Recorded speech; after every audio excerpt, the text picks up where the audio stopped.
اور یہ کیسز ختم ہو جانے ہیں اسی طریقے سے کہ جس طرح سے یہ کیسز بنائے گئے۔ بھائی یہ کیسز جو ہے نا جس طریقے سے ریت کی دیوار کھڑی کی گئی اور جس طریقے سے وہ ایک بغض نواز میں جس طرح سے کیسز بنائے گئے، اس وقت بھی ان کی یہ جو فوٹنگ تھی اتنی ویک تھی، ہر کسی کو پتہ تھا، تو اب اسی طریقے سے وہ دھڑام سے گر رہے ہیں۔ اس میں مجھے تو نہیں کوئی حیرانی والی بات ہی نہیں ہے۔ تو اب بلاول صاحب بھی باقی کچھ لوگ بھی کچھ کہہ رہے ہیں کہ یہ کچھ گڑبڑ ہو رہی ہے، اور رضا ربانی صاحب نے بھی ایک وہ کیا تھا، خط لکھا تھا، اور سینیٹر رضا ربانی نے بھی، اور انہوں نے بھی اس خدشے کا اظہار کیا تھا کہ نون لیگ 18ویں ترمیم کا خاتمہ کر رہی ہے۔ ٹھیک، اب ڈان میں ایک دو دن پہلے ایک سٹوری آئی اور اس میں یہ کہا گیا کہ ہم نے پتہ کیا ہے نون لیگ کے اندرونی ذرائع سے بھی، اور یہی ہے کہ جی ان کی جو منشور کمیٹی ہے، جو پی ایم ایل این کا منشور تیار ہو رہا ہے، اس کمیٹی کے ہیڈ ہیں عرفان صدیقی صاحب، سینیٹر عرفان صدیقی، ٹھیک ہے۔ اور اس منشور کمیٹی میں وہ کہہ رہے ہیں اس کی ذیلی بھی کوئی تقریباً 30 کمیٹیاں ہیں، تو عرفان صدیقی صاحب، اور وہ کہہ رہے ہیں کہ جی اس منشور کمیٹی کو کچھ اس طرح کی کچھ سجیشنز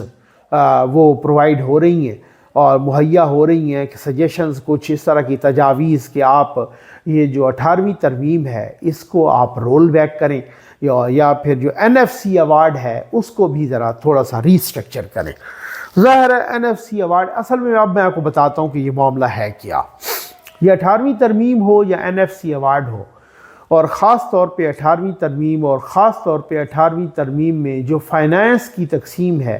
یعنی اس کا 57.5% صوبوں کو چلا جاتا ہے فائنانس، اور باقی جو مرکز کے پاس رہتا ہے تو مرکز کہتا ہے کہ جی دیکھیں ہمارے پاس سے یہ آپ دیکھ لیں کہ کس طریقے سے ہم وہ ڈیٹ بھی واپس کرتے ہیں، ہم باقی دفاع کا خرچہ بھی ہم اٹھاتے ہیں، باقی خرچے بھی، تو یہ مرکز کے اخراجات پورے نہیں ہوتے وغیرہ وغیرہ۔ ٹھیک، اچھا، یہ عمران خان صاحب کی جب حکومت تھی تو تحریک انصاف کے بھی بہت سارے ایم این ایز، خود پرائم منسٹر اس وقت کے عمران خان بھی اس پر اعتراض کیا کرتے تھے کہ یہ جو 18ویں ترمیم ہے یہ بڑی گڑبڑ ہے، بڑی گڑبڑ ہوئی ہے۔ اچھا، یہ کس بنیاد پہ؟ کیونکہ جب پی ایم ایل این کی 2013 سے 2018 کی جو یہ گورنمنٹ آئی، اس میں میں نے اسحاق ڈار صاحب کے متعدد انٹرویوز کیے، میرے چینل پہ بھی موجود ہیں،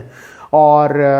یہ پھر جو ہے نا انہوں نے مجھے کہا تھا کہ جی ہم کیوں اس کو رول بیک کریں گے، کیونکہ ہم نے تو ثابت کیا ہے 2013 سے 2018 کہ ہم نے دفاع کو بھی بہت زیادہ بڑھایا ہے، ہم نے اتنا بڑھایا ہے کہ اتنا تو مشرف نے بھی نہیں بڑھایا تھا، ہم نے اتنا بڑھایا ہے دفاع کا بجٹ، وہ بھی بڑھایا ہے، ہم نے قرضے بھی واپس کیے ہیں، ہم نے آئی ایم ایف کو خدا حافظ تک کہہ دیا تھا۔ تو یہ ساری چیزیں 18ویں ترمیم کے ساتھ اور موجودہ جو سٹرکچر ہے یہ این ایف سی کا، اسی کے تحت ہی ہم نے سب کچھ پاسبل بنایا تھا۔ تو یہ تو لوگ غلط کہتے ہیں، تو پھر اس کا مطلب یہ ہے، اصل مسئلہ یہ ہے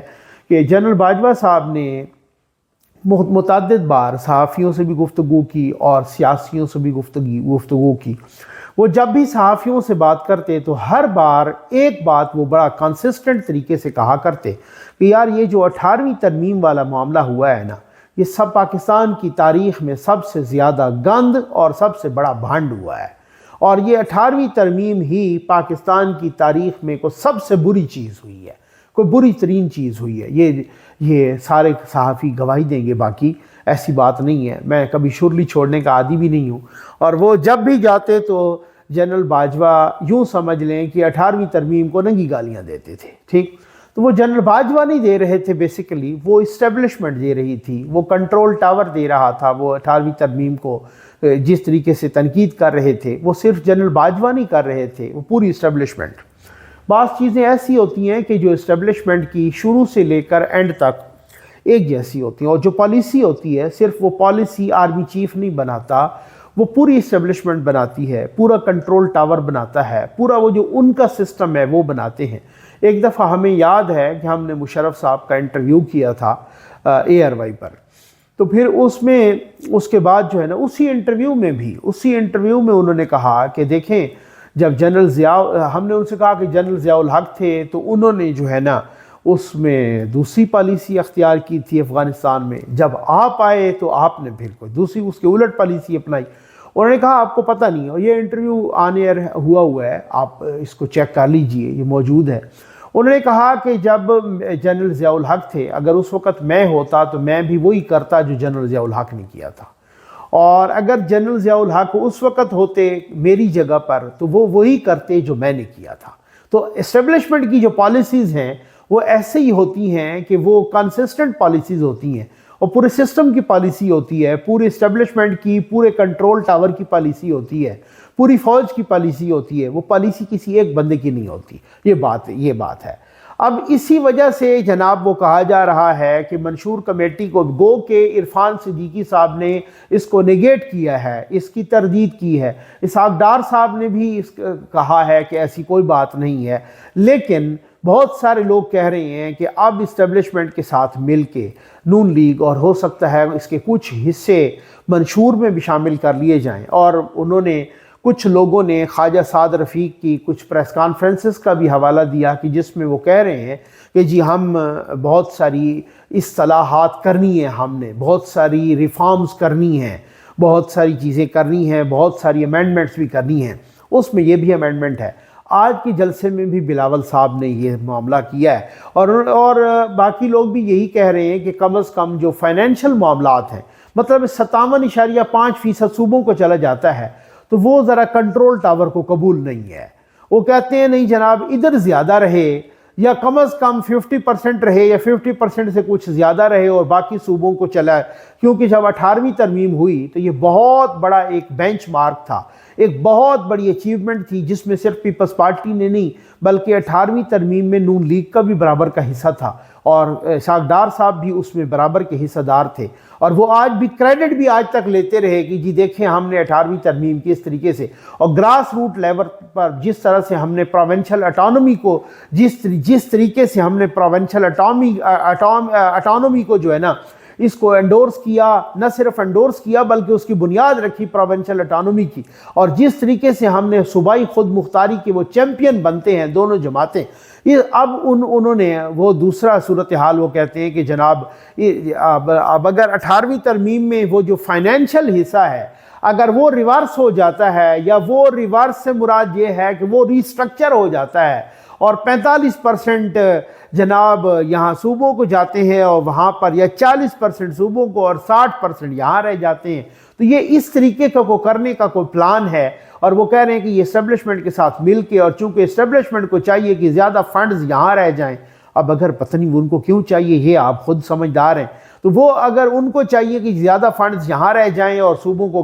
کم ملیں، تو کیونکہ چاروں صوبوں کو چلے جاتے ہیں تو کس صوبے سے آپ لیں گے، بس کہنے کا مقصد یہ ہے، تو سینٹر کے پاس رہیں تاکہ سینٹر کو جس طریقے سے کنٹرول کیا جاتا ہے، تو یہ ایک اور بات ہوتی ہے، اور ہر ایک صوبے کو نہیں اس طریقے سے، کیونکہ صوبے کی میں الگ الگ جماعتوں کے پھر ہو جاتے ہیں صورتحال۔ تو بہرحال اب یہ معاملہ یہ ہے کہ اب وہ کہہ رہے ہیں کہ جناب نون لیگ اور نون لیگ کے کچھ اپنے لوگوں کے کچھ نہ کچھ نام نہ بتانے کی شرط پہ، اس آرٹیکل میں بھی یہی لکھا ہے کہ انہوں نے کہا ہے کہ جی وہ کنونسڈ ہیں ایک طرح سے کہ جی بالکل یہ جو صورتحال جو فائنینشل ہے یہ ذرا تھوڑا سا ان بیلنسڈ ہے، یہ غیر متوازن ہے، ہو سکتا ہے اس پہ ڈیبیٹ ہو،